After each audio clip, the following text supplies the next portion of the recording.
사설이긴 한데 이 스승이라는 말이 스님에서 나왔다는 그 어원이 있어요. 우리가 스승님을 줄여서 스님이라고 하거나 혹은 스님을 갖다가 높여서 스승님이라고 했다, 이제 이런 이야기가 있죠. 그러니까 옛날에도 스님들은 늘 군사부의 그 스승의 역할을 하신 것 같아요.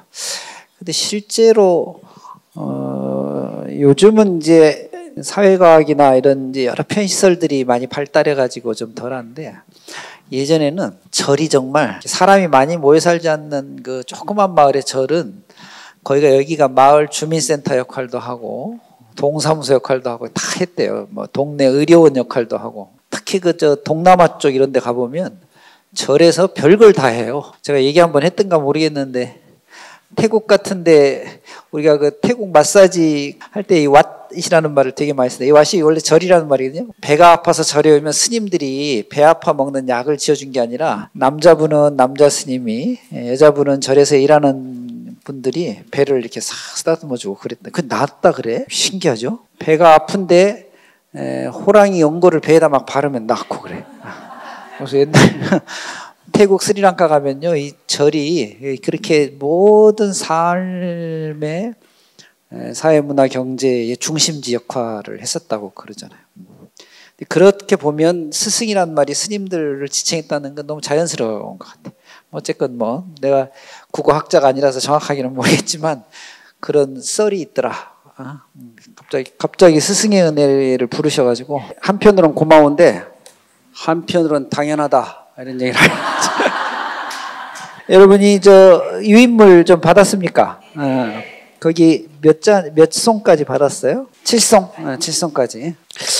여러분, 그 유인물 받으신 유식 30송은 말 그대로 30개의 송으로 되어져 있어요. 그래서 유식에 관련된 가장 분명하고 적확한 그 교재 중에 하나로 오래전부터 이 유식 30송이 읽혀지고 또 공부하는 교재로서 많이 쓰여졌는데, 실제로 이 유식 30송을 보면 내용들이 아주 간단합니다. 근데 이제 이 내용에 대해서 주석을 달고 해석을 달면서 유식이 복잡해져요. 실제로 원문은 가령 예를 들어서 한 10% 정도 되는데 주석서가 한 200% 정도 되고 막 그래요. 그러니까 원문을 읽으면 쉬운데 주석서 읽으면 머리가 막 뭐지 이게? 더 헷갈리고 막 그래요.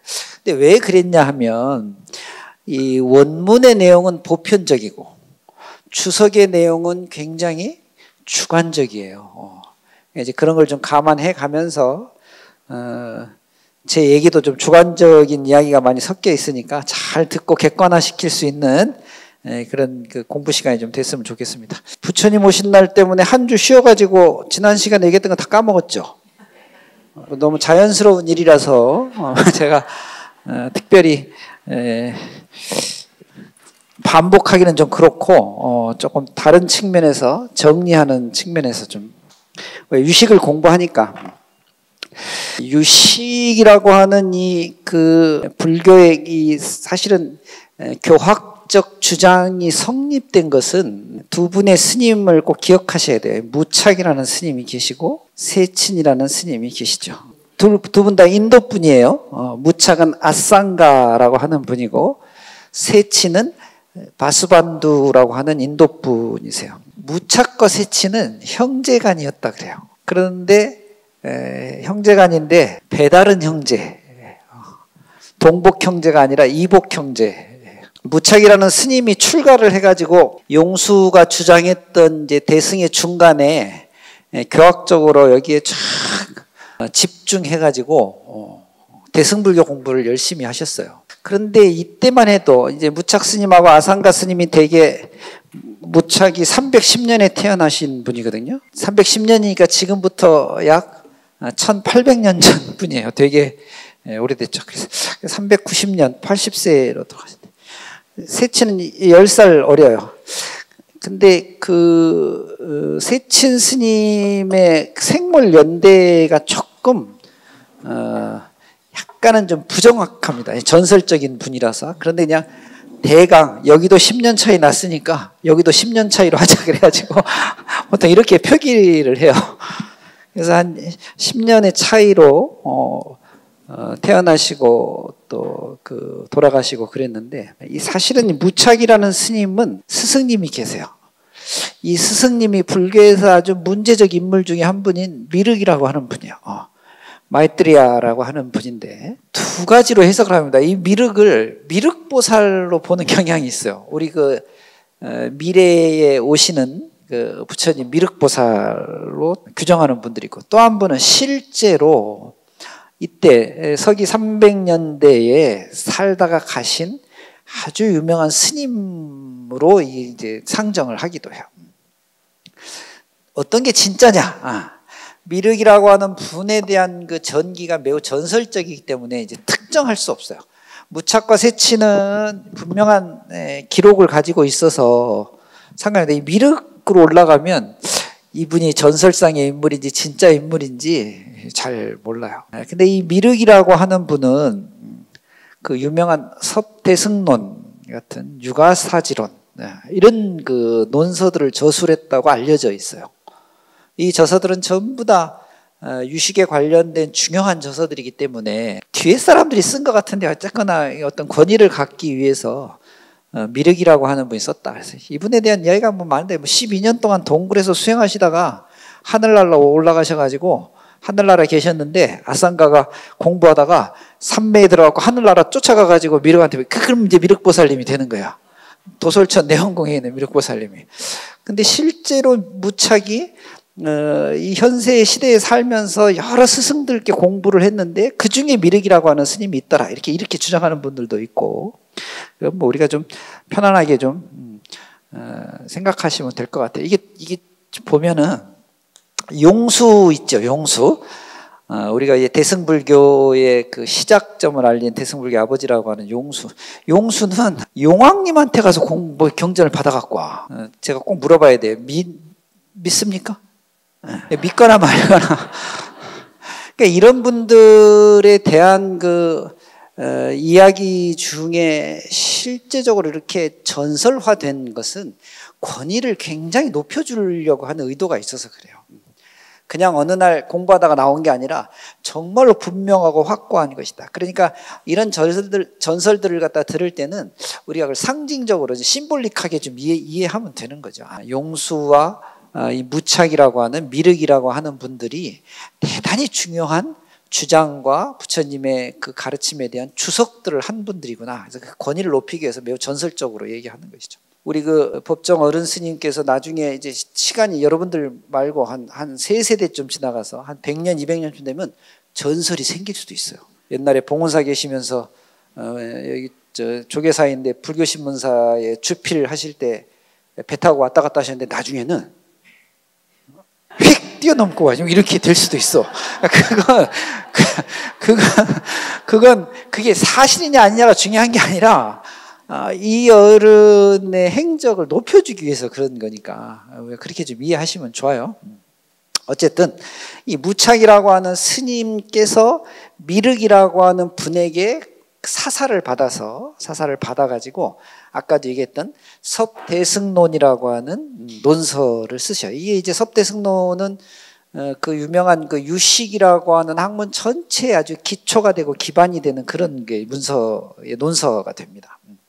물론 유식은 해신밀경이라고 하는 부처님께서 그 설하신 대승경전 중에 대표적인 경전 중에 하나 해신밀경이라는 경전이 있는데, 여기 이제 근원했다고 보지만은 직접적으로는 이 섭대승론이라고 하는, 그래서 유식이 시작됐다 이렇게 보는 학자들의 견해가 많습니다. 이건 다 중국말로 다 번역되어 있는 책들이기 때문에 중국 이름으로 얘기를 하는데, 어쨌든 그래서 이 무착이라는 스님이 이렇게 미륵에 공부하고 대승불교를 열심히 공부하고 있었는데, 이 동생이었던 세치는 처음에는 그 소승불교 쪽으로 출가를 하세요. 부파 쪽으로. 그래서 부파불교에 아주 그 공부를 열심히 하셔가지고, 이 두 분 다 뛰어난 천재들이거든요.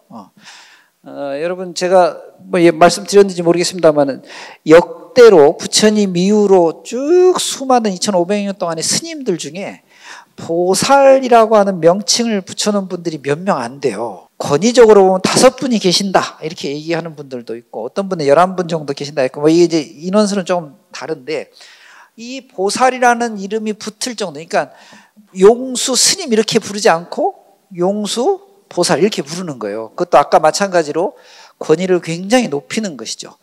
그 보살이라고 하는 호칭이 붙은 유명한 스님들 중에 우리나라 스님이 한 분 계신다고 그랬잖아요. 원효 스님을 원효보살이라고 그랬거든. 그러니까 굉장히 높이는 거예요. 근데 이 무착과 세친 다 보살이라는 칭호를 받아요. 후대 사람들이. 그러니까 이 두 분은 대단한 분들인데, 특히 세친 스님은 이 무착 스님의 동생인데 처음에는 부파불교, 소승불교 쪽으로 출가하셔가지고 지금 2000년이 지난 지금 이 역사적으로 한 20개 정도가 되는 여러 부파의 교학들 중에 그 20개 부파의 교학을 정리해 놓은 교리서가 거의 남아있지 않아요. 논쟁들을 그렇게 치열하게 했는데 이제 생겼다가 세력이 좀 약해지면 없어지고 막 이러다 보니까 이 경전들이나 교학서들이 다 유실된 거예요. 근데 그 중에 거의 완벽한 형태로 남아있는 교학서 하나가 유명한 아비다르마 코사 사스트라라고 하는, 우리가 평소에 부를 때 아비달마 구사론이라고 하는 책이죠. 이 책이 이제 설일체 유부의 그 교학서로 유일하게 거의 완전한 형태로 지금 우리에게 전해지고 있는데, 이 안에 여러 부파에 대한 이야기가 나와요. 그리고 부파에 대한 교학들이 이렇게 부분으로 전해지고 있거든요. 그걸 이렇게 짜서 보아보니까 아, 부파불교는 이런 정도 주장을 했겠구나 라고 알려져 있거든요. 그래서 지금도 소승이나 부파의 교학을 공부할 때는 반드시 읽어야 되는 경전 중에 하나, 논서 중에 하나가 이 아비달마 구사론이라고 하는 논서예요. 상당히 복잡하고 어려운데, 이 아비달마 구사론을 세친이라는 스님이 조술했어요. 그러니까 이 아비달마 구사론을 가지고 사실 어떻게 보면 세친이라는 스님은 부파불교를 거의 정리했다고 봐도, 부파의 교리를 거의 정리했다고 봐도 과언이 아닐 정도의 대표적인 분이었죠. 근데 나중에 형 무착이 세친이 너무 소승과 부파 쪽에 집중하는 것이 좀 안타까워가지고 세친을 설득해가지고 대승불교로 끌어와요.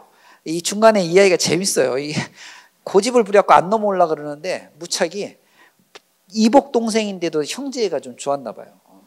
꾀병을 불러. 나 죽겠다 하고. 세친이 문병으로 오거든. 문병으로 와서 꼬셔. 네가 대승을 믿으면 내가 나을 텐데. 대승으로 넘어와요. 재미난 얘기가 많아. 그러나 우리의 오늘 공부가 이게 아니기 때문에 줄여서 얘기하는 거야. 그리고 세친이 결국 형 무착의 애정과 형 무착의 설득에 의해서 대승불교로 전향을 하죠. 전향을 하면서 성업론, 유식 20론, 또 유식 30송, 이 지금 글들을 갖다가 저술하면서 무착의 뒤를 이어서 실질적인 유식을 갖다가 정립한 분으로 여겨지고 있어요. 그러니까 세친은 참 특이한 분이죠. 부파불교의 교학을 정리한 분이에요. 그런데 대승불교의 가장 중요한 교파 중에 하나인 유식의 교리도 완벽하게 정리해놨어. 그러니까 세친은 어떻게 보면 우리가 그냥 표현하는 소승과 대승의 정통한 분이다 이렇게 볼 수 있어요. 그래서 유식 그러면 무착이 시작했는데 세친을 훨씬 높게 평가해요. 그러니까 세친에 의해서 유식은 거의 성립되고 확증되었다 이렇게 이제 보는 것이죠.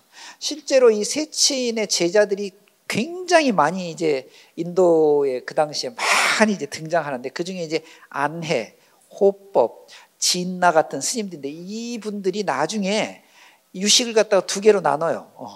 너무 어렵지? 네, 한쪽 귀로 흘려 들으세요. 유식도 무상, 상이 없는 유식에서 무상 유식, 또 상이 있는 유식에서 유상 유식이 두 개로 나뉘어지거든요. 그러니까 유식이라는 건 오로지 식전변, 식에 의해서 모든 것이 변한다 그랬는데, 무상 유식은 식으로 그 인식하는 건 다 허망하다. 다 변하기 때문에 실체가 없는 것이다. 이게 무상 유식의 입장이에요. 그런데 이렇게 얘기하니까 사람들한테 설득력이 좀 떨어져요. 그래도 눈앞에 있긴 있잖아. 변하긴 변하더라. 그래서 유상유식이 나와요. 본질은 없지만 눈앞에 있는 건 인정하자. 그래서 유상유식, 그래서 이게 두 개로 나눠지고, 이 유상유식에서 다시 그 유명한 불교 논리학이라고 하는 진나라는 스님에 의해서 달마키리티 이분에 의해서 불교 그 논리학이 발전되면서 불교가 지금처럼 이렇게 거의 완벽한 형태의 논리적 구조를 갖는 이런 이야기가 이제 좀 다 이 세친 스님의 제자들이에요.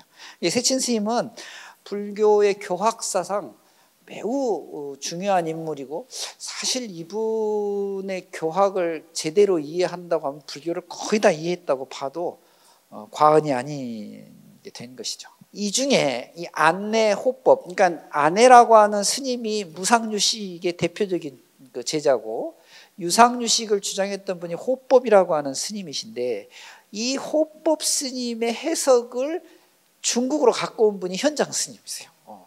그래서 성유식론이라고 하는 이제 중국 법상종의 기본이 되는 성유식론 현장 스님이 저술하시고 주석하시고 이 현장 스님하고 그 제자였던 자은대사 규기라고 하는 스님 둘이서 법상종, 삼론종 이런 중국 13개 종파 중에 한 4개 종파의 시조들이 되세요. 그러니까 이런 이제 역사들이 쫙 이어져서 우리가 알고 있는 불교 교학이 복잡해지고 어려워진 건 좋은 뜻으로 얘기하면 풍부해졌지만 나쁜 뜻으로 얘기하면 복잡하게 하신 분이 여기서부터 시작하는 세친이라는 분이.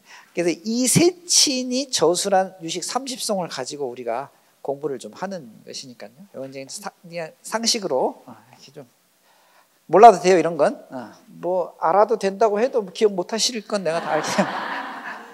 나중에 이제 관심이 좀 있으시면 이걸 이제 체계적으로 좀 교학적으로 좀 공부하시면 좋고요. 우리는 이제 이 세친 스님의 유식 30송을 가지고 유식의 대체적인 내용이 어떤 내용인가를 한번 이제 보고 싶어서 그런 거니까요. 여러분 그 나눠드린 유인물 한번 펼쳐보세요. 우선 이 30송이 인도말 가지고 우리가 공부하기 너무 어려워서 한문으로 된 원문을 가지고 공부할 건데 글자들이 다 옛날 글들이라서 한글로 제가 좀 그 윤색을 해갖고 번역을 좀 해놨는데 번역한 걸 좀 붙여놨는데 우선은 좀 읽어보는 게 좋아요.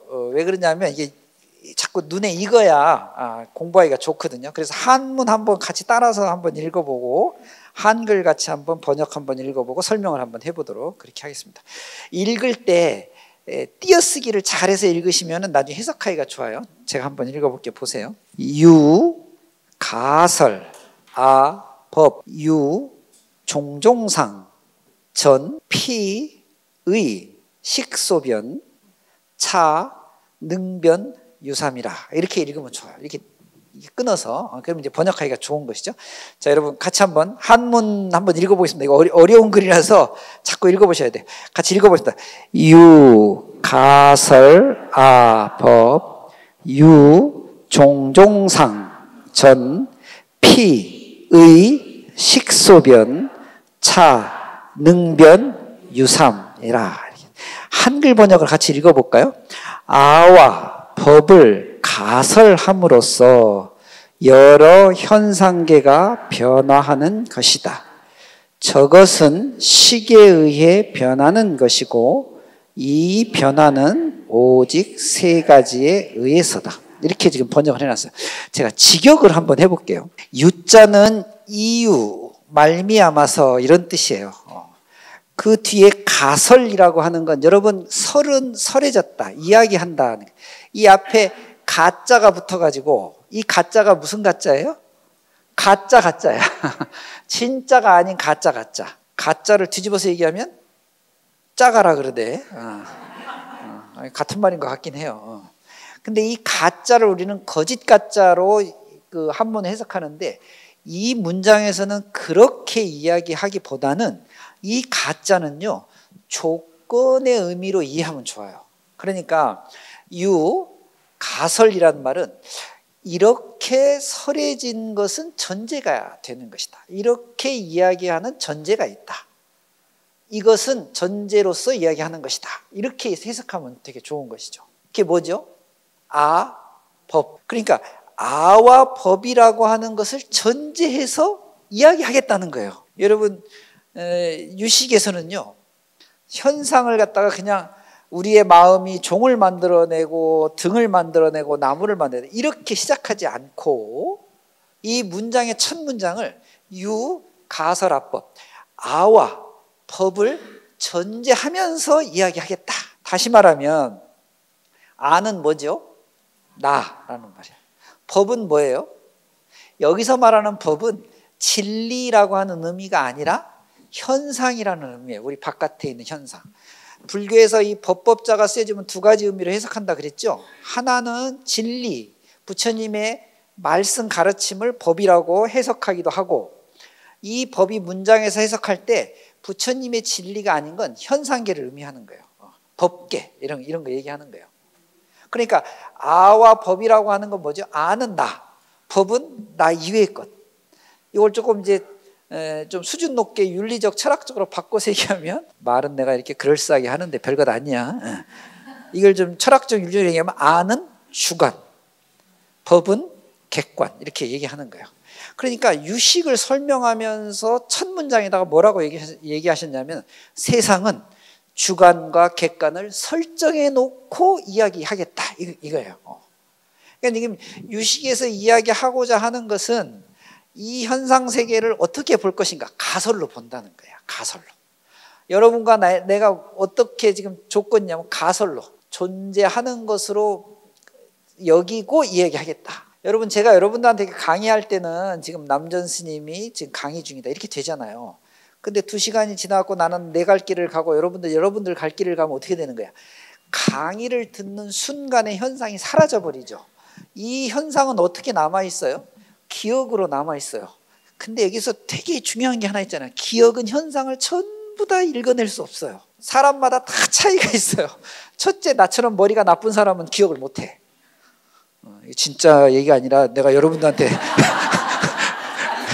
여러분한테 머리 나쁘다 할 수가 없었고 내가 지금 내 얘기를 하는 거야. 그러니까 이게 잘 한번 생각해 보세요. 현상은 기억하고 동일하게 갖고 가기가 되게 어려워요.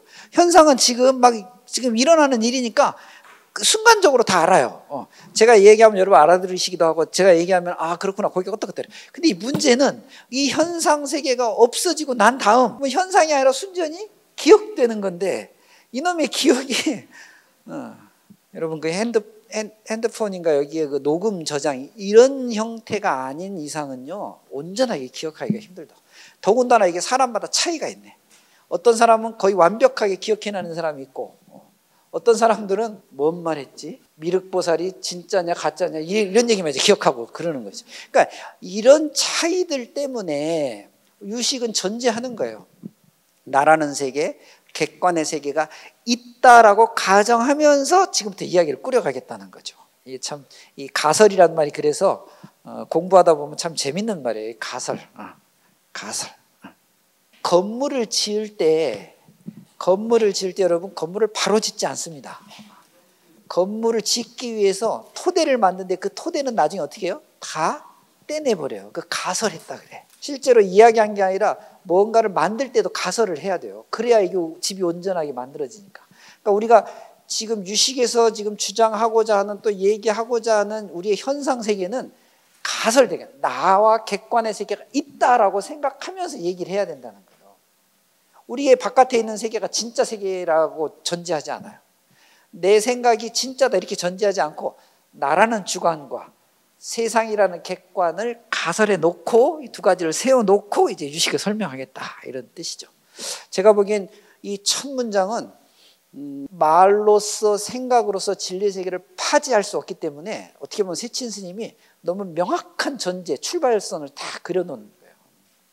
자, 여러분 100m 달리기 지금부터 하겠습니다. 그러면 자기 자리에서 100m를 재가면서 뛸 수 있나? 이걸 객관화시키려면 어떻게 돼요? 출발 스타트 라인을 그어야지. 그 앞에 다 오는 거예요. 그래서 100m를 재가지고 거기가 동일하게 재는 거 마찬가지예요.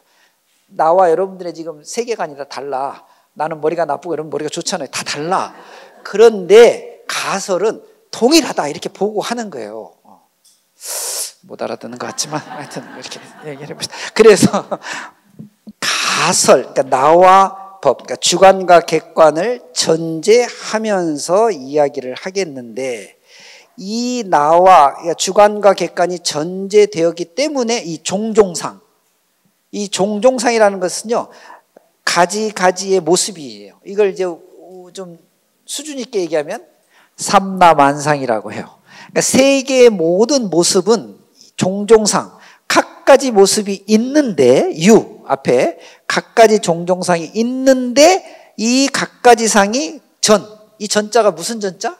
앞에 수레거자가 붙어서 굴러다닌다는 거야. 그러니까 변한다는 이야기죠. 그러면 이 유 종종상전을 앞에 유 가설합법하고 붙여서 한번 해석을 해볼게요. 주관과 객관이라는 것을 전제해서 여러 현상계가 변해지기 시작하는 것이다. 여러분, 유식은 사실 여기서 끝이에요. 이 일체 유심조가 여기서 나온 거야. 세상이 존재하는 것이 아니라 주관과 객관에 의해서 계속 변화하고 있다는 거예요. 말은 어렵지 않죠. 사실은 어려운 말이 아니에요. 쉬운 말이에요. 그런데 이제 이 변화상을 잡아내려고 하니까 이제 어려워지기 시작하는 거예요. 유식의 입장은 분명해요. 세상이 이렇게 가만히 있지 않고 무상하고 무아하고 계속해서 변하는 건 내가 있기 때문에 그런 거야. 무슨 말인지 아시죠? 내가 있기 때문에 세상이 있다는 거예요. 이걸 유, 가설, 법인이 유, 종종, 상전이다. 이렇게 정의를 내린 거예요. 여기서 이제 중요한 게 두 가지가 있는데, 하나는 내가 중요해요. 그래서 내가 너무너무 중요해요. 왜냐하면 내가 전제되지 않으면 세상의 변화는 없다고 봐도 무방해요. 제가 다른 시간에 한번 얘기했는데, 세상이 창조된 지 나는 또 이 얘기 하면 안 돼. 내가 실수로 가끔 얘기를 해갖고 내 나이를 그냥 얘기를 해버리는데 나에게 세상이 창조된 지는 몇십 년 이렇게 딱 되는 거죠. 여러분들에게 세상이 창조된 지는 여러분의 나이만큼, 어머니 뱃속에 나올 때부터 세상은 의미한 거니까 이게 유식의 입장이라는 거예요. 기본적으로 세상이 막 변화하고 세상의 우주가 45억인데 관심 없어요. 유식의 오로지 관심은 나와 현상이 있기 때문에 이것을 통해서 변화하고 있는 것을 알아채는 것이죠. 이것을 나중에 이제 교학적으로 불교적으로 5글자로 확 줄여놓은 게 일체 유 심조라고 하는 거예요. 일체는 다 마음이 만들어내고 있다. 마음이 무슨 재주가 있어 다 만들어내겠어요. 이 일체 유심조를 추석하면은 이게 유 가설합법이니 유 종종 상전이다. 이렇게 추석하면은 훌륭한 추석이 되는 것이지. 알아는 듣고 있나? 그래서 유식의 전제가 이래요. 그런데 이 나와 법을 유식은 구별을 해요. 이제 구별을 하는데 이 뒷문장부터 유식에서 이야기하는 이제 중요한 교리들이 등장하기 시작하죠. 그것은 그러니까 유종종 상전이 아와법을 가설함으로써 이렇게 되는 그것은 뭐에 의지하고 있는 것이죠? 식소변에 의지하고 있다는 거야. 그러니까 그렇게 변화하는 건 식이 변하기 때문에 변한 것이다. 그러니까 세상은 실제 하는 것이 아니라 나와 아와 법에 의해서 끊임없이 변하는 데 의지해서 지금 만들어지고 있다는 거예요. 그 유식의 입장인 것이죠. 그러면 내가 생각하는 대로, 내가 느끼는 대로, 내가 보는 대로 세상이 변화하니까 결국 마음이 세상을 구성하고 있는 가장 중요한 요소가 되는 거예요. 이걸 좀 부정적으로 얘기하면 어떻게 얘기해요? 그러니까 생각이 조작해낸 거라고 보는 거예요. 이 이론을 이 마음과 생각이 세상을 조작해낸다라고 하는 이 이론을 서양에서는요 이보다 1000년 뒤에서나 얘기해. 근데 무슨 비트겐슈타인의 현상학 이런 데서 얘기해. 불교가 수준이 상당하다니까. 우리가 시원찮아서 지금 잘 몰라서 그런 것이지. 실제로 부처님 가르침은 너무 훌륭한데 그 가르침을 받은 우리가 맨날 엉뚱한 짓만 하고 내가 촛불 켜놓고 소원성취 이런 데만 관심이 있으니까 이렇게 심오한 논리들을 갖다가 공부를 잘 안 하는 것이죠. 근데 이게 되게 어려운 것 같아서 들여다보고 있으면 막 고개가 저절로 무릎이 탁 쳐질 정도로 아주 사람의 심리세계, 의식세계, 현상세계를 잘 분석해 놓으셨어요. 그래서 이런 공부는 좀 해볼 필요가 있는데 어쨌건 식소변이라는 말은 내가 알아차리는 식에 의해서 변한다는 말이에요. 그러니까 식소변이란 말은 세상이 그렇게 변하는 건 오로지 나의 뭐 때문에? 식 때문에 여기에 의지해서 변화하고 있는데 이 식이 세 가지가 있다. 차, 능변, 유삼이라 이렇게 얘기했어요. 능변이라는 것은 스스로가 막 변해가는 거야. 능변. 그래서 이 유식에서는 이 능변을 세 가지로 봐요. 1능변, 2능변, 3능변이 세 가지로 보는데 이게 이제 8식, 7식, 6식이라고 우리가 흔히 알고 있는 6, 7, 8식에 대한 이야기가 이제 전개가 되는 것이죠. 자, 1송을 다시 한번 제가 읽어볼게요. 이게 설명을 듣고 또 읽으면 또 금방금방 들어온다. 물론 강의가 끝나고 나면 다 잊어버리더라도 어쨌건 들여다보고 있으면 기억이라도 좀 하시면 좋죠. 유 가설압법이니 유 종종상전이니라 피의 식소변하니 차능변 유 삼이라 하니라 이런 말인데요. 나와 법, 주관과 객관을 전제함으로써 가설함으로써 여러 종종상 여러 가지 현상의 세계가 변화되어지는 것이구나. 피의식소변 그것은 내가 가지고 있는 식 때문에 변화한 것이니 이 변화는 세 가지에 의해서다. 이렇게 이제 해석을 할 수가 있는 거예요. 여러분 이제 이렇게 한번 말씀을 좀 드릴게요. 부처님께서 45년 동안 설법을 하셨잖아요. 그게 이제 우리가 흔히 알고 있는 불교의 교학 교리인데 팔만대장경 가르치. 이 팔만대장경의 가르침은 가설됐다고 보는 거예요. 그러니까 경전의 말씀은 진리의 말씀인데 그러나 이 진리의 말씀의 한계가 분명해요. 말과 글로 표현되어졌기 때문에. 자꾸 얘기하지만 부처님의 의도는 진리일 수 있어요. 그러나 부처님의 이 말과 글을 듣는 우리는 아법이 각각이야. 너무 달라. 그러니까 내가 알고 있는 불교의 정도하고 여러분들이 알고 있는 불교의 정도가 달라요. 나는 좀 시원찮게 알고 있고 여러분도 완벽하게 알고 있잖아. 바꿔서 얘기하고 싶은데 달라. 그 이야기는 부처님의 진리가 설해지거나 기록된 것 자체가 완벽하지 않아서 그래요. 아니 듣는 사람마다 보는 사람마다 배우는 사람마다 다 달라진다고 하는 건 그 글과 그 말씀의 절대성을 부여하기 어려운 것이죠. 그래서 나중에 선불교에서 뭐라 그래? 선불교에서 뭐라 그래요? 문자를 없애야 된다. 그래서 불립문자라는 말 하잖아요. 본질은 문자나 글로서 설명하기 되게 어려운 거거든. 직진심하는 게 그냥 달을 봐야지 손가락 보면 큰일 난다. 이런 이야기가 선불교에서 주장되어지는 이유는 이 말과 글이 갖고 있는 한계성을 분명히 인식한 것이고 이 말과 글이 갖고 있는 한계성을 유식은 지금 심리학적으로 논리학적으로 이걸 설명해내고 있는 거예요. 왜 그런가? 왜? 가설되었기 때문에 그렇다. 그렇다라고 전제하면서 이걸 시작하는 거예요. 그게 진리다 이게 아니라 사람마다 생각마다 세상마다 시간마다 역사마다 나라마다 다르다. 이걸 가설해 놓고 나서 이야기를 시작하는 거예요. 여기에 잘 맞춰서 따라와야 된다고 하는 것이죠. 그래서 부처님의 45년 동안의 그 설법을 극단적으로는 뭐라고 이야기해요? 전부 다 방편이라고 이렇게 얘기해요. 방편이란 말이 혹시 무슨 말인지 아세요? 방편을 되게 이해를 못하니 간단해. 방법, 편리한 거. 편리한 방법이에요. 그러니까 진리를 편리하게 설명해 놓은 게 부처님 45년 동안의 팔만대장의 가르침이 되는 것이죠. 그런데 우리는 편리하다고 하는데 우리가 보면 볼수록 어렵지 쉽지가 않아요. 뒤에 능변주삼 세 가지로 이 변화가 식에 의해서 나누어지는데 이때 이제 세 가지가 우리가 이제 지금 30송에서 공부하는 주제예요. 이것을 굳이 단어로 표현하면 하나는 심이 될 것이고 하나는 의가 될 것이요 하나는 식이 될 것이고 여러분 이거 구별 못합니다. 이거 불교 공부를 대충 해서는 구별 못해. 법당에 들어가서 삼배해야 되는 정도 수준에서 불교를 그냥 이해한 분들은 구별 못해요. 이걸. 왜냐하면 비슷한 것 같기도 하고 다른 것 같기도 하고 그런데 위험하긴 한데 결론적으로 얘기하면 같은 거야. 그런데 보여질 땐 다 다르게 나타나요. 그래서 같은 의미를 굳이 심의식이라고 하는 이렇게 따로 설명을 해놓은 거예요. 다 이유가 있어서 그런 것이죠. 이게 실제로 우리가 마음이라고 그냥 우리가 일반적으로 알고 있는 마음 이런 인도말도 글자가 다 달라요. 마나스 이거 이제 생각 같은 게 의식 이런 거죠. 이 마지막에 이 식은 이제 전에도 지난 시간에 얘기했는데 기억 안 나시죠? 기억 안 난다 그러면 네 그러는 법이 어딨어. 약간 좀 좌절감이 확 와닿는데 비즈냐나 스칸드하, 이 스칸다라는 말은 몰라도 되고, 이거는 구별해가지고 알아차리는 거예요.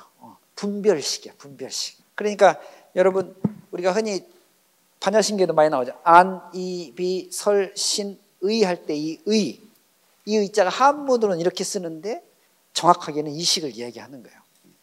왜냐하면 눈으로 들어온 것을 알아차리는 거예요. 이건 안식이죠. 듣는 것으로 그 소리가 뭔지 알아차리는 게 이식이라고 그래요. 그 이식이에요. 이건 구별해내는 거예요. 이건 이거고 이건 저거고 이건 빨간색 이건 파란색 이렇게 구별해내는 거예요. 이 눈으로 봤는데 모양은 거북이처럼 생겼는데 색깔은 까만 색깔, 두 가지 이상이 합쳐지면 이 의가 되는 것이죠. 자기 생각이 만들어져요. 이제 이거는 30송 내내 설명해야 될 거니까 어쨌건 심의식 이렇게 세 가지로 나누는 게 이 뒤에 나와 있는 유삼할 때 이 세 가지가 그 이야기예요. 우리가 흔히 이 마음심자를 쓰는 이것을 팔식이라고 이야기하고요, 이 의식을 칠식이라고 얘기하고 이 식을 육식이라고 얘기해요.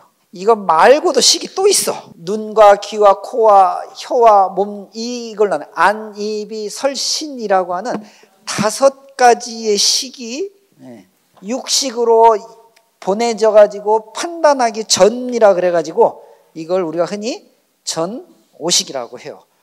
그러니까 지금 유식 30송은요 8식에 대해서 한 2송 정도, 7식에 대해서도 한 2개, 3송 정도, 나머지 10몇 가지가 육식에 대한 설명을 해요. 그리고 이제 뒤쪽에 가면 이제 25식 정도 가면은 이제 유식은 이래서 이런 것이다라고 얘기하고 27, 8, 9, 10, 30송 가면은 어떻게 이 유식을 가지고 수행해야 되냐 이런 이야기가 이제 등장을 해요. 근데 우리가 시간이 있으면 전부 다 공부하고 싶은데 오늘 지금 내가 이렇게 강의를 해갖고 지금 1송을 못 나갔는데 언제 이걸 다 하느냐. 제가 못할 가능성이 많다고 내가 미리 고백을 하고 제가 보기엔 7식까지만 공부해도 아주 훌륭해.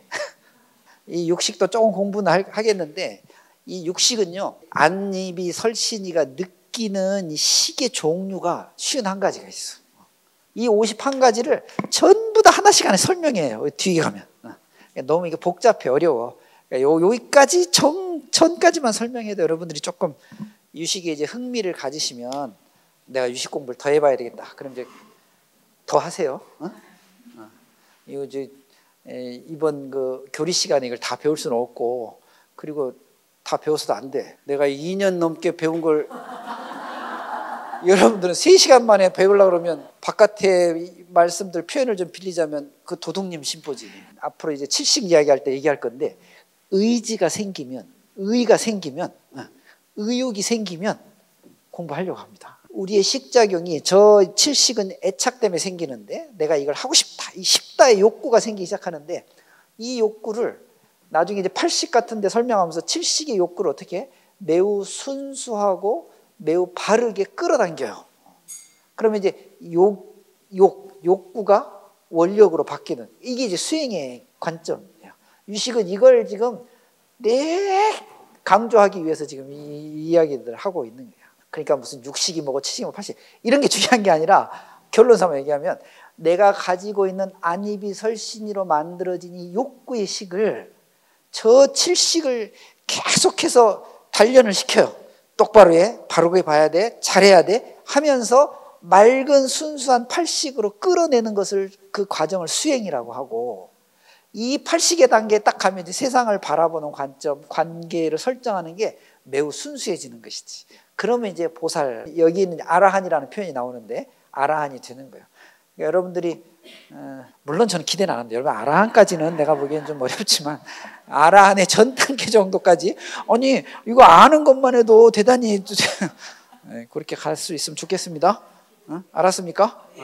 요 7, 7, 8식에 대한 공부를 5분만 쉬었다가 하도록 하겠습니다. 화장실 좀 다녀오세요. 어디를 가든 이 강의를 좀 해보면 보기보다는 되게 의욕들이 있으셔요.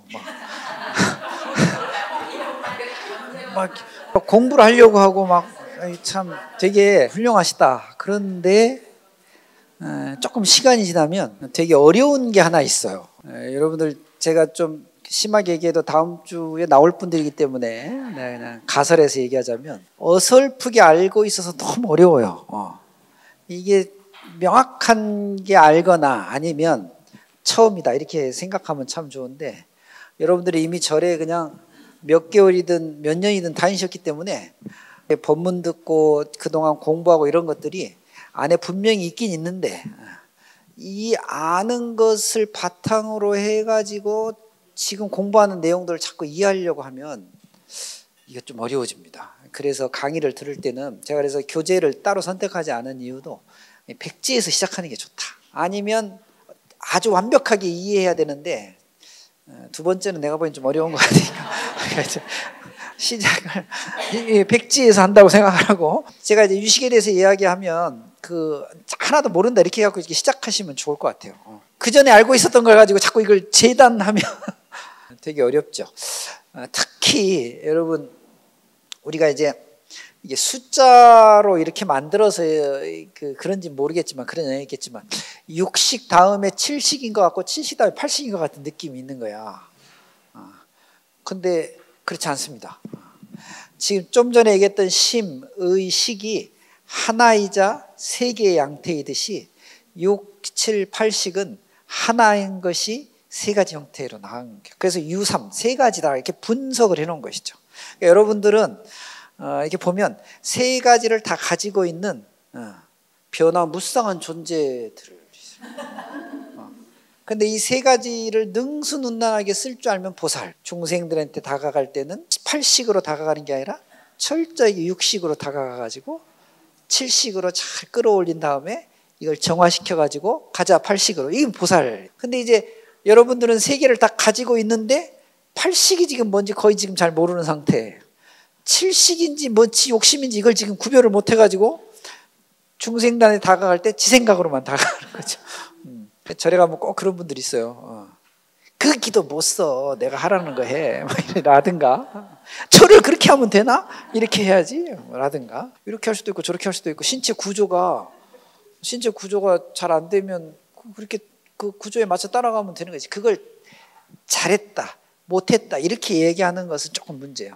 우리가 교과서적인 것으로 원칙을 가르쳐 주지만 그 원칙대로 하라는 게 아니라 그 원칙을 전제해가지고 교정하고 맞춰갈 수 있도록. 근데 이런 과정의 어떤 그 시간 또 과정의 노력 이런 것들을 내가 가지고 있는 7식과 6식을 가지고 강요를 해버리기 시작하면 엉망이 되는 거죠. 갈등이 생기고. 그러니까 유식은 어떻게 보면 의도가 그런 거예요. 이 삼변을 어떻게 사용할 것인가. 근데 삼변을 사용하려고 봤더니 삼변이 뭔지를 알아야 사용할 거 아니야. 지금 그걸 알려주고 싶은 거예요. 그러니까 여러분들은 삼변을 알아야 되는데 내가 보니까 지금 어설퍼 다. 마치 알고 있는 것 같은 느낌이 들어요. 좀 달라요. 그래서 한번 잘 한번 들어보세요. 그래서 여기 지금 계속해서 질문하시는데 궁금한 점이 올라오면 공부하셔야 돼요. 이제 그때부터는 공부를 한번 해보자 이렇게 되면 너무 좋은 것이죠. 제 역할은 거기까지인 것 같아. 이렇게 딱 의욕만 일으킨 다음에 궁금한 건 알아서 해 하고 저도 그렇게 공부했으니까. 그러니까 부처님께서 깨달음을 얻으시고 45년 동안에 설법을 한 이유는 분명한 거죠. 중생들을 괴롭지 않게 만들고 싶은 거예요. 그래서 여러분 깨달음은 신비한 체험이 아니라 이고의 삶을 아름다운 삶으로 바꾸는 데 있어요. 그 목적이, 깨달음의 목적이 거기에 있는 거예요. 그러니까 깨달은 분, 깨달았던 분, 어떤 이런 게 중요한 게 저분의 삶이 괴롭지 않느냐 이걸 보는 거죠. 그러면 스님들은 일단 한 수 접고 존경해야 돼. 우리는 여러분들 같이 괴롭지는 않거든. 여러분들 같이 누가 나한테 그러더라고. 어떤 목사님 나한테 충현교회가 얼마나 큰지, 조계사가 얼마나 큰지 모르겠지만 신도가 얼마나 많은지 모르겠지만 숫자로 따지면 순복음교회에 비할 바가 아니고 크기로 충현교 막 이런 얘기를 하더라고. 그래서 나는 해인사 출신이거든. 해인사가 100만 평이야. 그러니까 이 관점이 다른 거예요. 이게 나의 영역 안에서 이런 넓고 큰 걸 채. 근데 출가는 사방 현전 승가거든요. 사방 승가, 현전 승가. 눈앞에 있는 것 같지만 동서남북 전체가 승가가 아닌 데가 없는 거예요. 그러니 굳이 바운더리를 둘 필요가 없는 거예요. 경계를 둘 필요가 없는 것이지. 그러니까 스님들은 첫째, 주택에 대한 욕심 필요 없어요. 아니 내가 수틀리면 해인사가 살면 되는데 나보다 큰 집에 산 사람 있으면 나와봐. 모르겠다. 여러분 사는 집의 평수를 내가 잘 몰라서 그러는데 내가 제일 큰 집에 사는 것 같은데. 길상사에 와 있는 동안 휴선 내 집이니까 얼마나 넓어요 이게 수천 평, 수만 평인데. 그러니까 이제 그렇게 우리가 살아가는 방식. 그러니까 어떻게 보면 괴롭다는 것은 단정지어져서 그런데 깨달음이라고 하는 건 아름답다고 하는 이게 탁 펼쳐져 넓어져 가는 것이지. 그러니까 그 이야기를 하는데 그 방법을 부처님께서 팔만대장경이라고 하는 이름을 다양하게 가르쳐 주신 거예요. 사성제가 있고 팔정도가 있고 막 중도가 있고 지금 여기서 유식이 있고 막 이런 걸 가르쳐 주시는 거예요. 그러니까 유식은 그 중에서 이 유식을 했던 수행자들은 자기가 현실에서 체험한 것을 가만 보니까 마음이 일어나가지고 이것 때문에 괴로워도 하고 즐거워도 이걸 보는 거예요. 희노애락을 마음에 이 마음의 상태였구나. 이 마음의 상태가 어떤 게 진실한 마음의 상태인지를 선정해봐요. 요가 그러니까 고요해지고 맑아지는 자리가 있더라. 80 같은 게 있는 거죠. 이게 있겠구나. 그러면 내 현실에서 일어난 체험하고 이 선정의 어떤 경험들을 결부시켜서 이렇게 세상에 살면서도 고요한 마음을 유지해가자. 그러니까 이게 선정의 실천으로 인해서 삶 자체를 막 파도에 휩쓸리지 않고 아무리 파도가 쳐도 찬찬하게, 그런 사람 무서운 사람이잖아요. 고요하게 가는 것이죠.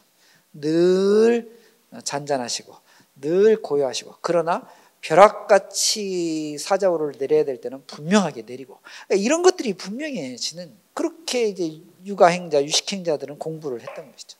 체험은 결국 뭐예요? 안이입이 설신, 우리 감각기관을 체험을 해요.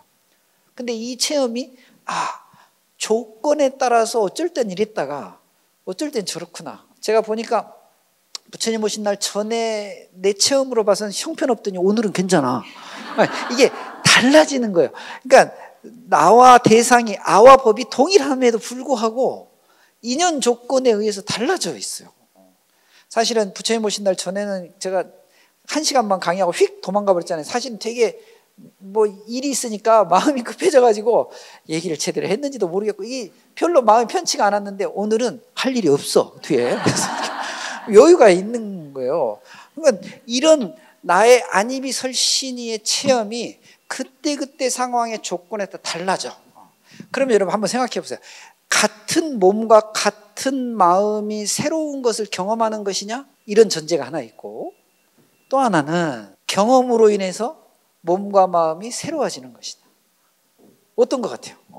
하나는 내 몸과 내 마음이 동일한데 뭘 알고 뭘 느끼고 안입이 설신이 체험을 함으로 인해서 새로워지는 것이냐, 내 몸과 마음이, 아니면 체험에 의해서 몸과 마음 자체가 완전히 변하는 것이냐. 이게 같은 이야기 같지만 되게 미묘한 차이가 있는 거예요. 앞에 같은 몸과 같은 마음이 새로운 것을 경험한다라고 하는 분들이 고집스러운 분들이야. 중생의 삶이 그래. 자기 생각을 전제에 깔아놓고요, 새로운 것들 경험으로만 받아들이는 거예요. 경험으로만. 예전에 그랬었지, 그래서 오늘은 내가 이렇게 한다, 이렇게 가는 거죠. 그런데 약간 수행자적 입장에서 보면 이 경험들로 인해서 새로운 내가 만들어지는 거야. 전혀 과거의 것과는 다르게 새롭게 대응하는 것이죠. 불교는 그걸 지향하고 싶은 거지. 그 얘기를 하고 싶은 거예요. 유식 같은 걸 그래서 분석해 놓은 거거든요. 근데 이걸 공부하면서도 지난 시간에는 이랬는데 오늘은 왜 이런가, 이러면 이제 공부에 자세가 안 돼 있는 거야. 아까 얘기했던 백지처럼 새롭게 공부하시면 좋겠어요. 알았죠? 설명이 너무 쓸데없이 길었는데, 어쨌든 제1송은 유식의 대전제예요. 유가설합법이 유종종상전하니 피의 식소변에서 차능변 유삼이라. 나와 법, 주관과 객관을 가설하는 것을 전제로 해서 모든 세상이 변화하는 것을 알아차린다.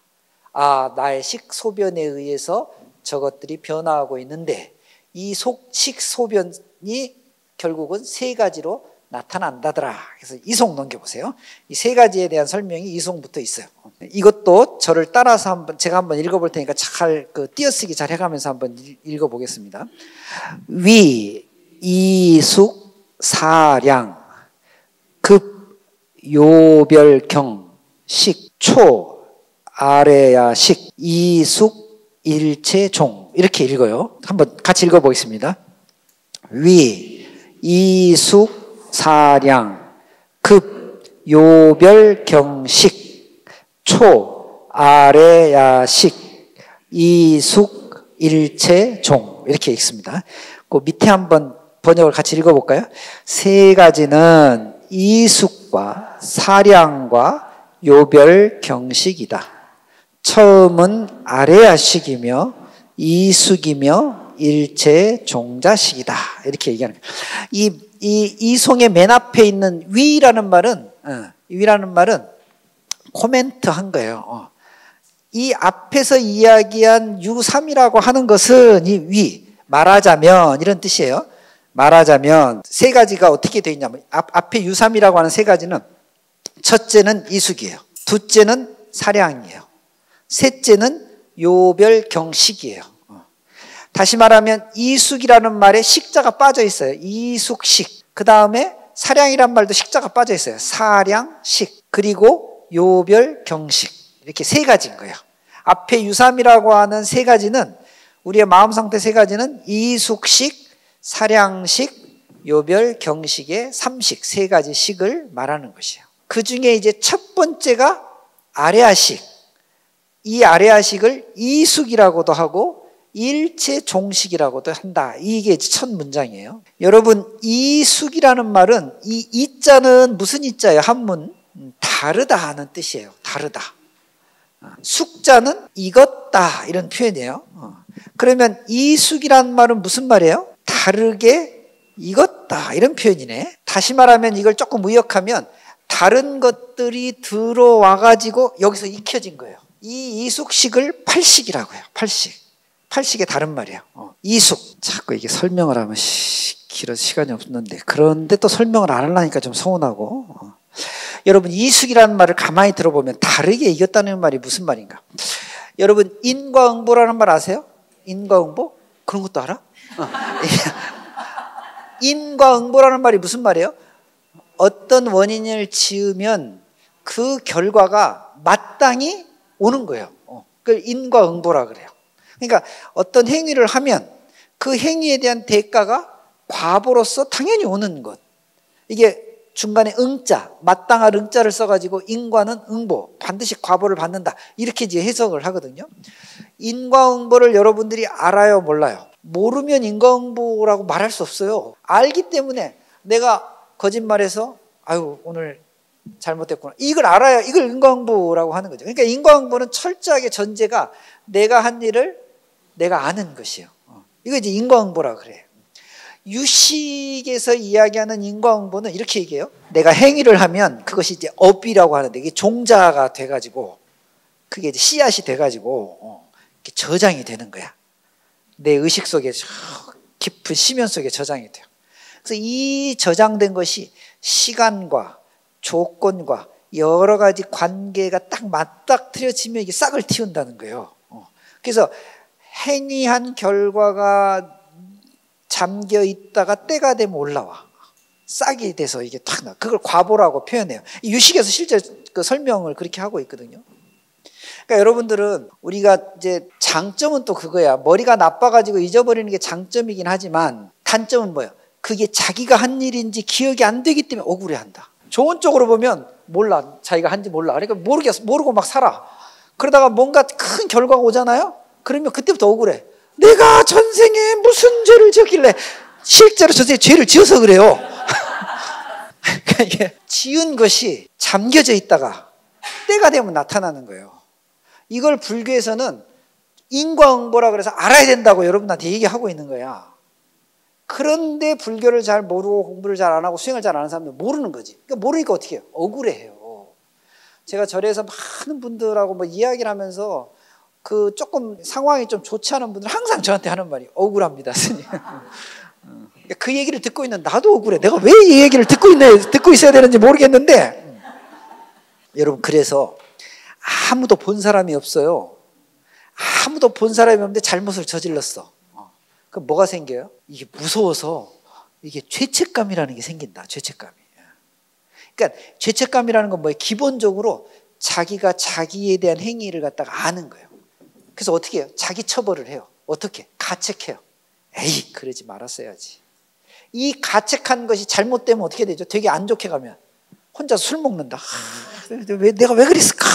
막 이러면서. 그러니까 우리가 사는 세상을 가만히 놓고 보면 이 심리적인 전개 상황이 너무나 명백해요.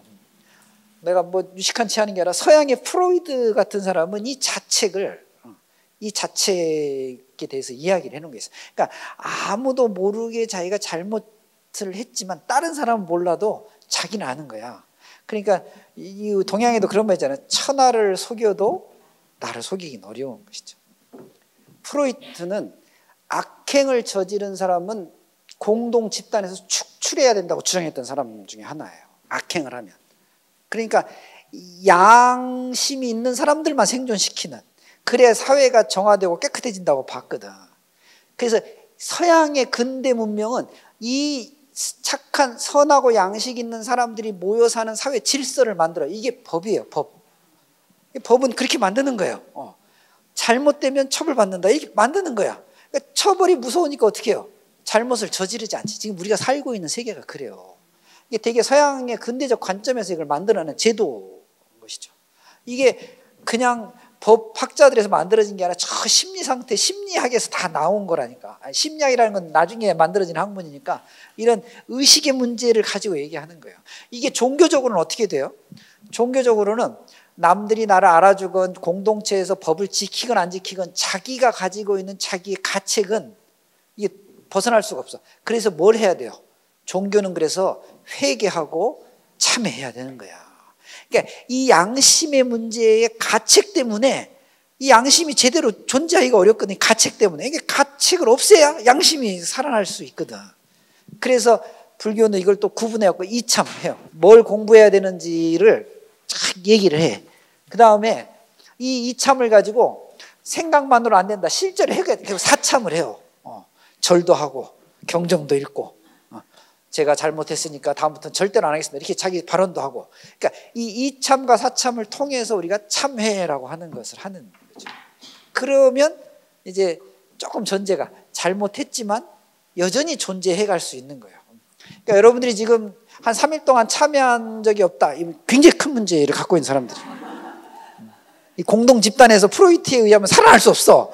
다 쫓아내야 돼. 그러니까 하여튼 이런 관점에서 보면 이숙이라는 건, 이제 이런 관점에서 보면 이숙이라는 건 내가 한 행위가 지금 굉장히 수많은 행동을 했잖아요. 이게 다 이 안에 들어와서 지금 잠겨져 있는 것이죠.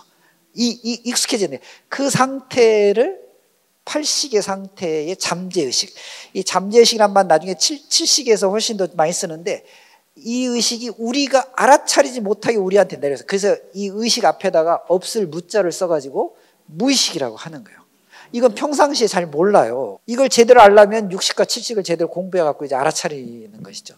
어쨌든 이숙이란 말은 사실 그런 표현에서 이게 나온 말이에요. 그래서 팔식은 이숙식이라고 하고, 그 다음에 두 번째가 사량식이에요. 사량식. 사량이라는 말을 한문으로 보니까 생각 사자에다가 이 양자는 그 많다 적다의 그 양자거든요. 그러니까 사량이라는 말은 무슨 말이에요? 생각의 양이라는 거야. 그러니까 칠식은 생각이 무럭무럭 자라나고 생각이 많아지는 식을 칠식이라고 해요. 사량식. 이 사량식의 한문의 이 의미는 쉬지 않고 끊임없이 생각을 양산해낸다는 거야. 여러분들 같이 계속 생각이 만들어지는 거야. 그런데 이 생각을 만들 때 그냥 생각이 일어나는 게 아니라 과거의 경험들이 그때그때마다 작용을 해가지고 비교하면서 만들어져요. 옛날하고 지금하고 비교해가면서. 비교하면 뭐가 돼요? 어떤 게 좋은지에 대한 분별하고 판단하는 것도 여기 다 들어가요.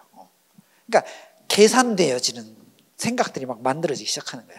여러분들 가끔 그런 말씀들 많이 들어요. 너는 이렇게 생각이 많니? 좋은 말이 아니야. 생각이 많다는 말은 뭐죠? 지금 계속 끊임없이 쉬지 않고 생각을 비교해가면서 계산해가면서 지금 생각을 만들어내거든요. 그래서 진리의 영역에 가면 뭐라 그래? 쉬어라. 뭘 쉬어? 생각을 쉬라는 얘기지. 생각 좀 쉬어라. 생각 일으키지 마라. 근데 잘 안 되잖아요. 가만히 앉아있으면 오만 생각이 다 들잖아. 바람 불어 창문이 깨지는 건 아닐까? 이런 생각이 들어. 그러니까 이걸 쉬려면 어떻게 해야 돼요? 바람이 불든 말든 생각 안 했으면 좋겠는데 이게 쉽지 않아. 그래서 선 같은 데서는 뭐라 그래? 저 바람이 일어나는 생각이 따라가기 전에 화두를 들어버리는 거예요. 화두. 부모 미생전, 나는 어디서부터 왔나? 이 화두를 탁 드는 거야. 그러면 화두에 집중하면 바람이 불든 말든 현상의 세계와 상관없는 자기 의식 세계가 고스란히 집중되어지거든. 이 화두를 드는 것이 깨달음의 세계가 아니에요.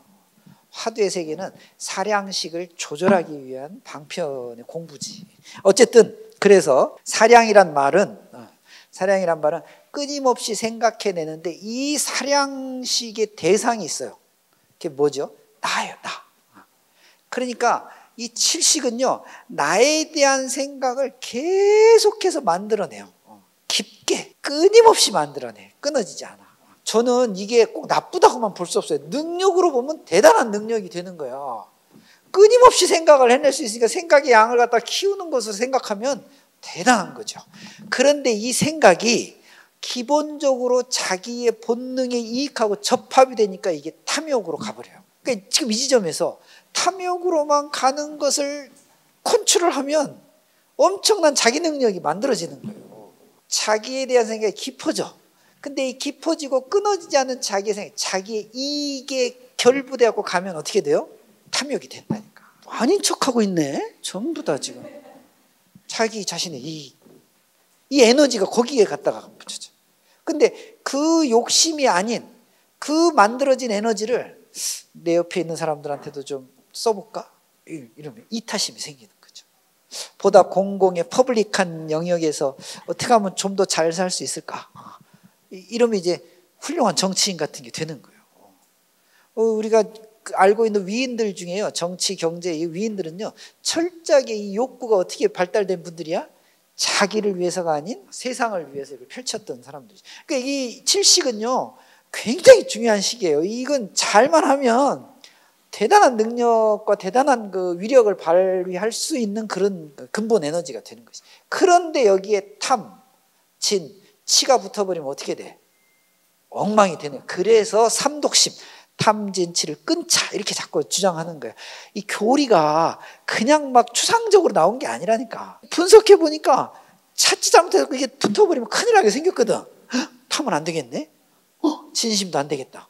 성내는데 능력이 붙어버리면 어떻게 돼? 헐크 되는 거야. 그러면 헐크 되면 어떻게 돼요? 가리지 않고 다 두들겨 부숴. 뭔 말인지 못 알아듣네 또. 그래서 조심해야 돼.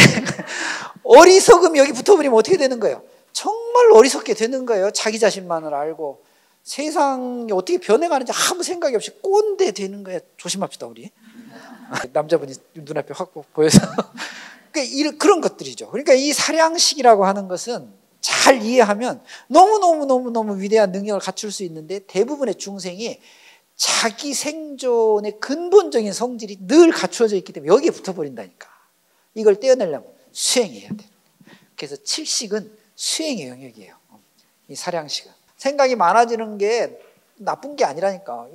제가 말씀드렸죠. 러브, 우리말 사랑이란 말에 이 사량이란 말이 나왔어요. 사랑이라는 말은 무슨 말이에요? 끊임없이 그 사람에 대해 생각하는 거예요. 그 사랑이에요. 근데 이 사랑이 끊임없이 그 사람에 대해 생각하고 그 사람을 위해서 내 마음과 행위를 하면 아름다운 엔드리스 러브 같은 사랑이 돼요. 그런데 이 사랑이 저 사람을 생각하는 게 나의 이익을 위해서 생각하면 집착이 돼버리는 것이지. 골치 아파져요. 여러분들은 그래도 저 사람을 위한 사랑 때문에 지금 가정을 꾸리고 이만큼 살고 있는 거야. 내가 그런 면에서 여러분들 아주 높게 평가합니다. 그런데 가끔 지나친 분들이 있어요. 좀 보면 이게 되게 어려운 거예요. 그때 순간마다 어느 범주에 어느 기준에 어느 정도를 지켜야 되는가 어렵죠. 그러니까 출가자는 어떻게 돼? 한 사람에 대한 사랑이 아니라 중생에 대한 사랑으로 확 펼쳐놔. 그러니까 종교인들이 결혼하는 게 조금 내가 보기에는 자칫 잘못하면 약간 잘못될 수도 있어요. 그래서 불교는 처음부터 결혼을 해봤던 경험을 가졌던 부처님께서 안 하는 게 낫겠다. 그래서 그 전통이 내려왔는데 또 이게 대중들하고 어울리다 보니까 그걸 또 선택한 분들이 있으니까 그걸 뭐라고 할 수는 없죠. 목사님들 하나님의 사랑을 넓게 펼치는 건 좋은데 어쩔 때 보면 지나치게 가족들을 위해서만 이렇게 사시는 분들이 있어요. 그건 좀 문제. 신부님들은 아예 하나님한테 주님께 나의 삶을 바치기 위해서 그냥 다 안 해버리고, 이런 걸 좀 생각해 보면 지금 이야기하는 이 사량식의 전개 방식이 종교마다 다 다르긴 하지만 근본적인 공통점이 있어요. 이걸 어디로 돌릴 것이냐. 이게 이제 칠식 사량식에 관한 얘기. 이게 좋아요. 어떻게 보면. 근데 여러분 이제 탐욕 얘기하니까 또 어떤 분들은 그러면 욕심을 다 없애면 어떻게 살지? 그런 얘기가 아니에요. 여러분 욕심 있어야 돼. 욕심이 있어야 뭐든지 할 수 있다니까. 욕구를 없애라는 거지 욕심을 없애라는 게 아니에요. 욕심은 마음에서 일어나는 에너지, 욕구는 뭔가 얻으려고 하는 마음이거든. 그래서 구자를 써요. 구할 구자를. 요거 구별해낼 줄 알아야 되는데. 좀 생각해 보세요. 욕구를 욕심으로 돌려놔. 방향을 전환시키면 되는 것이지. 그러니까 이기심이 나쁜 게 아니라 이기심이 일어난 그 원천의 힘을 이기심으로 충족했으면 다시 넓게 펼쳐지면 얼마나 좋아. 여러분 그래서 절대로 자기를 희생하면서 뭐 하라고 하지 않아요. 불교는. 아니 절에 오는데 가족들이 건강해야지. 가족들은 상관없습니다. 저 사람을 건강하게 해서 천만에 만만에 백만에 그런 부분 없어. 절에 와가지고 제가 건강했으면 좋겠습니다. 이게 기본이지. 그런데 이제 문제는 나만 건강하면 되니까 저놈은 죽어도 나빠지다며. 이건 이제 문제라는 것이죠. 근데 우리가 이걸 잘못 이해해가지고 나에 대한 생각 자체를 없애라고 그런 부분 없어. 그러면 큰일 나요. 나의 존재가 없어지면 세상이 펼쳐지지가 않는데. 아시겠죠? 그래서 사량식은 나에 대한 생각이 끊임없이 양산해내진 것을 사량이라고 하는 식으로 전제했는데, 이걸 이제 어떻게 만들어 갈까는 이제 뒤에 이제 30성에서 계속해서 설명하고 있으니까 그때 한번 보시도록 하십시다. 요별경식이라고 하는 세 번째가 있어요. 요별경식. 요자는 여러분 이게 맞췄다, 했다 이런 뜻이에요. 완료 형태. 요 별은 뭐죠? 별은 구별해낸 거예요. 경은 뭐예요? 이건 경계. 그러니까 경계를 구별해내는 걸 마친 거예요. 다시 말하면 이미 분별이 끝났어. 그래서 이 육식은 분별식이라고 해요. 요별경식을 이제 어렵게 표현하는데 이게 분별식이 되는 것이죠. 근데 이 분별이 문제는 수시로 바뀌어요. 수시로. 이렇게 분별했다가 그 다음날 되면 같은 것을 또 다르게 분별해. 이 분별들이 쌓여가지고 내 경험과 체험이 되고, 이 경험과 체험을 바탕으로 해서 그 다음 삶의 모습들을 만들어 나가. 이게 중생의 삶의 모습이에요. 근데 이 경험되어진 것을 바른 것이냐 바르지 않는 것이 판단을 육식은 하지 않아. 그냥 그 분별한 걸 경험으로 그냥 쌓고 있는 것이. 그 경험을 바탕으로 해서 이기심이 붙어가지고 우리의 중생의 삶이 펼쳐지는 것이. 그러니까 이것을 잘 알고 교정하라. 이게 이제 7식의 영역이고 8식의 영역이 되는 거예요. 어쨌든 육식은 분별의식이라고 보는 것이죠. 근데 이 육식도 잘 보면 나름대로 굉장히 뛰어난 식이에요. 왜냐하면 이미 분별을 맞췄거든. 분별은 요자가 들어가가지고 잘 맞춘 거야. 창살이 있는 문이다. 이 요별한 거야. 요별. 그런데 근본적인 이 자기 생각이 경험으로 바른 방향을 지향하지 않고 중생의 생존 본능이 발동하면 이게 격자로 만들어진 창인데, 격자창은 저렇게 좋구나 하고 했다가 다음에 이 격자창에 다른 창을 봐요. 그러면 그걸 창은 이렇게도 될 수 있구나 분별해버리면 되는데, 옛날에 있던 걸 어림짐작한다니까. 왜 창이 격자가 아닌 거야? 이거 이제 짐작식이 이게 일어나기 시작하는 거예요. 경험되어진 것이 익숙해지는 거야. 변화하는 것들을 좀 거부해요. 왜냐하면 자기의 경험을 고집하고 싶거든. 생존 본능이라는 게. 그래서 여러분 세상이 변화되는 것을 너무 두려워하면 불교 공부하기 되게 어렵습니다. 그래서 저는 좀 문제예요. 우리가 이게 참 불교 공부를 하는 분들이 변화의 수용, 또 그때 상황을 인연에 의해서, 연기법에 의해서, 중도에 의해서 적극적으로 수용하는 이런 생각들을 기반하지 않으면 신행의 행태가 아주 고루해져요. 고집스러워져. 그래서 여러분 우리가 불교가 긍정적으로 전통, 트레디셔널, 이 전통적이라고 하지만 이 이야기는 두 가지 의미를 다 담고 있어요. 옛날의 것이 잘 보존됐다는 긍정의 뜻이 있는 반면에 옛날 것만을 고집한다는 뜻이 있어서 되게 조심해야 돼요. 그러니까 이런 거지. 절에 갔더니 절이 500년 된 기와집이 단청이 와, 절 같다. 이건 흡사 전통을 존중하는 것 같지만 전통을 고집하는 생각이 겹쳐져 있어. 어느 절에 가봤더니 새로 지은 시멘트 기와로 절을 지어놨어. 절이 이게 뭐야? 이게 중요한 게 아니잖아요. 그 1000년 된 집 안에서 뭐가 이루어지고 있는지, 지금 10년 된 시멘트 기와집 안에서 무엇이 이루어지는가 훨씬 중요하잖아.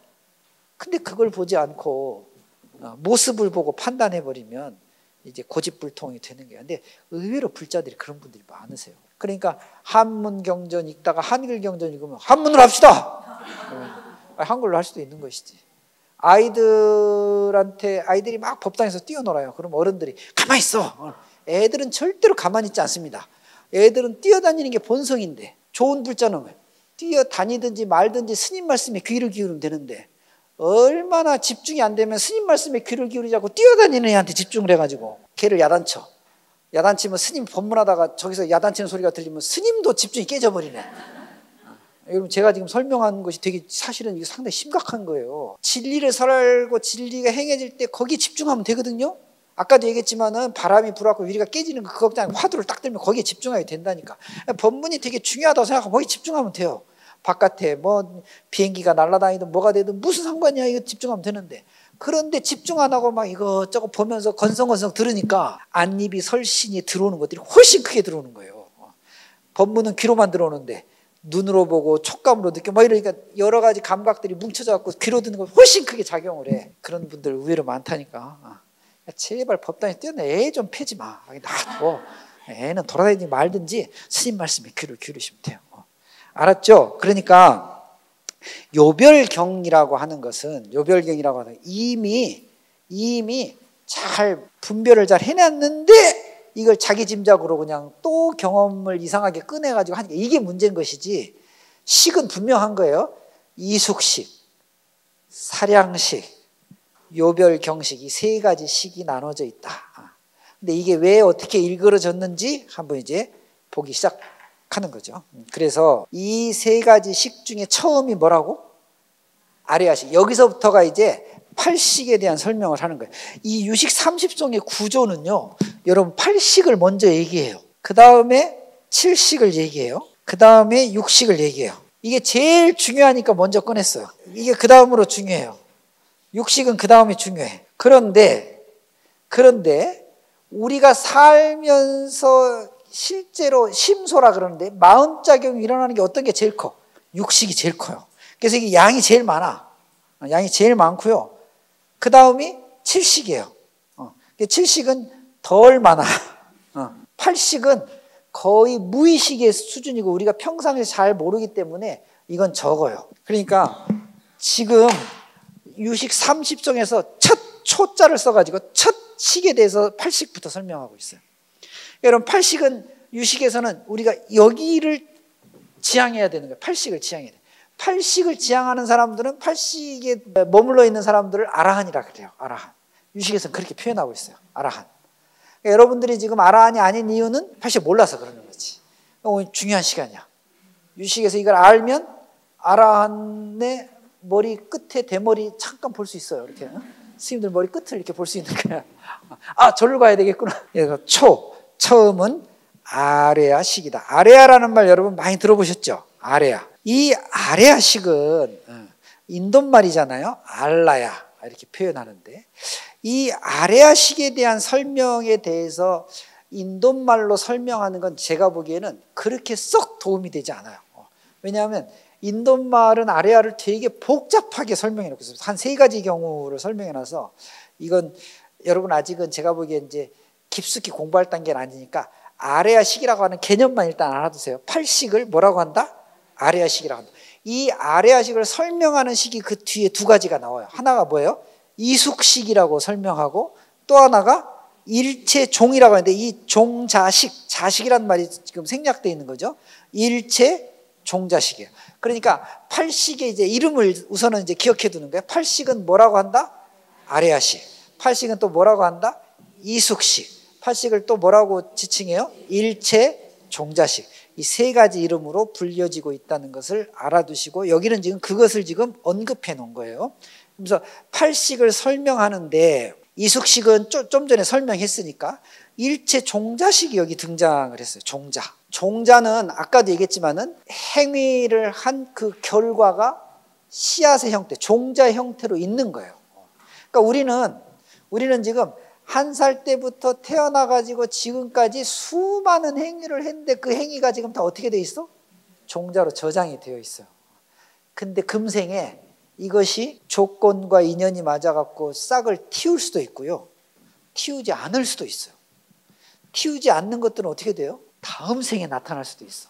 그래서 이 삼생이 전개가 되는 거예요. 금생에 다 나타났으면 좋겠는데 금생에 잘 안 나타나는 게 있어요. 또 하나는 이런 거 있어요. 종자가 있는데 수행을 통해서 이 종자식을 싹 지워버릴 수도 있어요. 그래서 깨달음의 경지에 가면 인연의 과보를 받지 않게 되는 거예요. 인연의 과보를 안 받았으면 좋겠는데 내가 보기에는 이 경우가 되게 어려운 경우죠. 이건 정말로 이제 아까 얘기했던 깨달음의 경지에 가면 그럴 수 있겠지만은 이 팔식도 그 경지에 가까워요. 종자하고 이숙이라는 걸 인정하지만 거기에 영향을 받지 않고자 한 게 팔식이에요. 설명은 종자로서 유지되고 있고 익혀져서 되고 있지만 여기에 이 상태가 아무 분별이 없는 그냥 그 상태로 가만히 있는 걸 이걸 팔식이라고 해. 그래서 이걸 끄집어내지 않는 거죠. 참 어려운 부분이에요. 설명은 이제 그렇게 하면 되는 것이. 팔식이 여러분 발휘된 것을 혹시 여러분들은 가끔 경험하시죠? 가끔 뭔가를 뭐 상황을 맞닥뜨렸는데 언젠가 이게 기억은 안 나지만 이거 했던 것 같단 말이야. 언젠가 이게 와본 것 같기도 하고 그거 사실은 팔식의 작용이 미세하게 미칠 수도 있어요. 그런 경우 없어요? 꼭 이렇게 얘기하면 못 알아들어. 서양에서는 데자뷰라고 해요. 데자뷰. 그런 거 들어봤어요? 들어봤구나. 그러니까 그렇게 꼭 그건 아니지만 그런 식으로 설명할 수 있는 것이죠. 그러니까 이게 재밌어. 그래서 이렇습니다. 사람은 깨어있는 동안에는 무슨 식이 막 활발하게 움직이는 거야? 육식이 움직여요. 그러다가 잠들면 그때 칠식이 막 발생해요. 행위했던 것들이 막 뭐가 됐는지 막 자기 잠재의식 속에서 막 생각을 만들어내. 그래가지고 이 생각이 좀 과도한 사람, 지나친 사람들이 물리학적으로 피곤을 느끼고 잠이 깊게 안 들면 이게 꿈으로 막 나타나기 시작하는 거죠. 그래서 꿈속에서 나타나는 건 첫째는 근거가 없는 것도 있지만은 되게 근거를 기반으로 해서 뭐죠? 허풍이 있는 거야. 그러니까 여러분들이 근거가 있는데 근거가 너무 부풀려져 있으니까 뭘 꼭 듣고 싶어요? 해몽을 꼭 하려고 해. 스님 꿈 해몽 좀 해주세요. 내가 해몽은 해줄 수는 있지만 한마디로 표현하면 아이고 사량이 그냥 넘쳐가지고 그냥. 그러면 좋은 건 뭐죠? 사실은 꿈을 안 꾸는 게 좋은 거예요. 완벽하게 자기 행위가 그냥 팔식으로 저장돼서 그냥 완벽하게 소화해버리는 것이지. 그리고 그 다음날 일어나면 아까 얘기했죠. 몸과 마음이 새로운 경험을 하는 게 아니라 몸과 마음이 완전히 새로워지는. 그러니까 그렇게 되면 어떻게 매일매일이 새로워지는 것이고, 이건 유교에서 얘기해요. 매일매일이 새로워진다. 일일 우일신이라고 그러잖아요. 이걸 불교는 어떻게 표현했어요? 일일 시호일이라고 표현합니다. 매일매일 부처님의 가르침을 새롭게 매일매일이 좋다. 그냥 우리가 쓰고 있는 일반적인 말들이요 막 나온 게 아니라니까. 다 이런 교학을 근거해가지고 다 만들어낸 말들이고 이렇게 일어난 말들이에요. 그러니까 공부를 조금 깊게 하면은 어떻게 되냐면 청산유수가 돼. 말을 하는데 하나도 걸리는 게 없어. 그래서 그런 거군요. 이래서 저런 거군요. 근데 여러분들 말은 어떻게 걸려? 들으면 거슬려. 그게 왜? 뭐 때문에? 왜? 앞뒤의 말들이 완벽한 이해가 되지 않는 상태에서 끌고 나가려다 보니까 자꾸 이게 부딪히는 것이죠. 부딪히면 어떻게 돼요? 화납니다. 짜증나고. 여러분들이 왜 짜증이 나고 화가 나는지 생각해 보세요. 생각한 대로 안 돼. 이건 부딪히는 거야, 의식이 지금. 이런 이제 유식 공부 이런 거 잘하면요 순화시킬 수 있어요. 이제 선정 수행하고 이러면은 좋아진다니까. 해봐. 어쨌든 그래서 종자라고 하는 그런 의미는 종자라고 하는 의미는 초기 불교에서는요, 이 부파 불교에서는 이 안이비설신이가 그대로 잠긴다고 봤어요. 안이비설신에서 만들어진 식들이 그대로 잠긴다고 봤는데, 그러니까 모든 행위의 씨앗이 저장됐다고 보는 것이죠. 이 저장된 것이 자기의 의지로 저장된 게 있어요. 이게 이제 유식이 이래서 어려워지는데, 자기 생각이 그대로 저장. 능장이라 그래. 자기가 그냥 저장시킨 거야. 소장이라는 게 있어. 영향을 크게 받아가지고 하고 이게 딱 들어가는 게 있어. 집장이라는 게 있어요. 지나치게 집착해가지고 이게 과대하게 부풀려갖고, 그러니까 여러분들의 지금 씨앗이 지금 이 무의식에 저장될 때 능장, 소장, 집장의 형태로 지금 이게 들어가 있다는 거야. 이렇게 얘기하니까 벌써 어려워지죠? 요거는 생략합시다.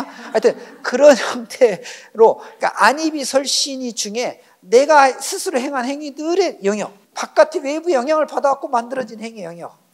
어떤 행위는 정말 맛있는데 이건 다음에도 꼭 먹어야 되겠다고 이걸 착 집어갖고 넣는 이런 집장의 형태.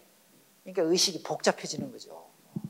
이게 나중에 꺼내질 때 능장의 형태로 꺼내지느냐, 소장의 형태로 꺼내느냐, 집장의 형태로 다 달라져요. 그래서 아까도 좀 51가지의 마음작용이 생긴다니까. 복잡하다. 네. 그래서 종자식은 그렇게 이해하시면 돼요. 저장되어 있는, 씨앗이 저장되어 있는 식을 종자식, 이게 팔식의 상태를 이야기하는 거구나. 아셨죠?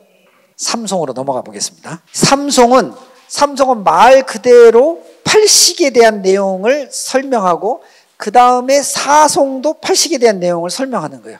그래서 팔식은 이 삼송과 사송으로 끝나요. 이 두 가지 송으로 팔식을 딱 설명하고 있는데, 뭐라고 설명해 놨냐면, 삼송 한번 제가 읽어볼게요. 불가지, 집수, 처료, 상, 여촉, 작의, 수, 상, 사, 상응, 유, 사수. 이렇게 읽어요. 이 삼송부터는 좀 어려워져서 여러분 한번 같이 읽어보겠다. 불가지, 집수, 처료, 상, 여촉, 작의, 수, 상, 사, 상응, 유, 사수. 이렇게 읽습니다. 한글 한번 읽어볼게요. 불가지라고 한 것은 작용을 알 수 없다는 뜻으로 팔식이 지니고 있는 집수와 팔식의 자리 처와 요별을 가히 알 수 없다는 뜻이다. 항상 촉과 자기와 수와 상과 사로 더불어 상응하되 오직 사수와 상응한다. 한글이 더 어렵죠? 그러니까 어려우니까 나 같은 사람이 있는 거지 뭐 설명하라고. 팔식의 지금 성상, 팔식의 내용과 모양을 설명하고 있는 거예요. 팔식은 기본적으로 여기 중간에 보면 촉, 여촉할 때 촉 아시죠? 촉 하나 1, 촉, 작의 2, 수 3, 상 4, 그 다음에 그 뒤에 나온 4, 5. 이것을 유식에서는요 오변행식이라고 해요. 오변행식. 네. 오변행식 혹은 오변행심 이렇게 표현을 해요. 그러니까 이 마음의 작용이 8식, 7식, 6식의 5가지 형태로 나타난다는 거야. 촉, 작의, 수, 상, 사 이 5가지로 이걸 오변행식 혹은 오변행심이라고 표현했어요. 이거 어렵습니다. 이거. 그런데 이 팔식은 불가지, 알 수 없다. 집수라는 말은 집은 잡다라는 말이거든요. 수는 받아들인다는 표현이고, 그럼 집수라는 이야기는 무슨 이야기냐면 받아들여서 수용한다 이런 뜻이에요. 받아 지니는 거예요. 받아 지니는 거. 우리가 수지라는 표현을 쓰기도 해요. 수지. 집수라고 하는 거예요. 집수. 근데 불가지해. 알 수 없어요. 뭘 받았는지. 팔식은 그래서 아는 작용을 하지 않아요. 팔식은. 이 아는 작용을 그냥 쉽게 표현하면, 정확한 표현 아닌데 쉽게 표현하면 분별 작용을 팔식은 하지 않아요. 그래서 팔식은 청정식이야. 맑은 식이에요. 여러분들 지금 모든 행위가 팔식에 다 들어가 있는데 이 팔식은 분별하지 않아. 그냥 행위가 그냥 있는 거예요. 행위가. 그래서 이걸 불가지 집수라고 표현했어요. 팔식은 굳이 분별 작용을 받아서 지닌 것을 알려고 하지 않는다. 그 행위가 이루어진 장소 알려고 하지 않아. 그 행위가 이루어진 료, 그 행위의 결과를 알려고 하지 않아요. 왜? 분별하지 않으니까. 그냥 행위 자체가 들어와 있는 거예요. 팔식은 그래서 순수식이라고도 해요. 청정식이라고도 하고. 행위가 있으면 행위가 그냥 들어와 있는 거야. 밥 먹었다 그러면 밥 먹은 것만 들어와 있어. 여러분 밥 먹으면서 어떻게 생각해요? 밥 먹으면서 어떻게 생각해? 맛있다, 맛없다, 누가 밥 했어, 왜 지러, 이런 오만 가지 생각이 일어나잖아. 팔식은 그거 없어. 밥 먹은 것만 들어와 있는 거야. 여러분 이게 달리 얘기하면 행위는 행위 자체로서 딱 끝이면 그 팔식의 작용. 좋다, 싫다, 옳다, 그르다 이런 분별 작용 하지 않아요.